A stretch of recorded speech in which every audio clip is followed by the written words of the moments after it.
All right, well, one of the things that has obviously, I won't say it's a concern, but you keep your eye on it.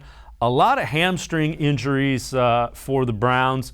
Kevin Stefanski kind of explained, what's going on with those.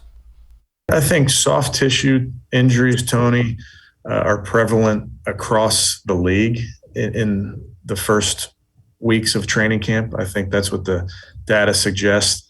Obviously we don't want anybody to get injured, and we try to prevent as many as we can. There's something about playing football, though, where you react and you burst, which is different than training. You can train quite a bit and be in great shape, but all of a sudden the ball's in the air and you got to burst for it. And that's oftentimes what happens with soft tissue injuries. So it's something that we spend a lot of time on trying to prevent. I'd love to tell you we could prevent all of them. I don't think that's realistic, but it is the normal course of training camp, and you got to practice football in order to get ready to play football. So again, hate that it's out there.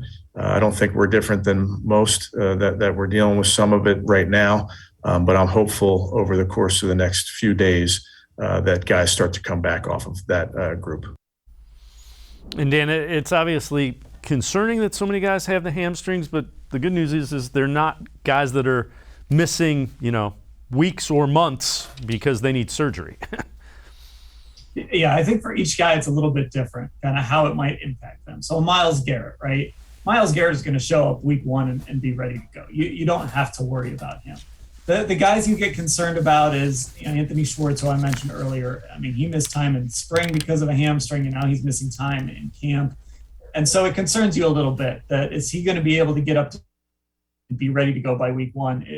You get a little worried. Ronnie Harrison, you want to see him out there because with Grant Delpit now dealing with a hamstring coming back from the Achilles, you want to see Ronnie Harrison on the field and not be so shorthanded at the safety position. If there's any good news, it's that it's happening early. Like you mentioned, there's nothing serious in any of these. Nobody's undergoing surgery Rashad Bateman with the Ravens, he's going to miss, a fairly significant amount of time. He might be ready by week one, but we don't know. Most of these guys should be back before the season starts, but it is going to put some of these young guys behind the eight ball.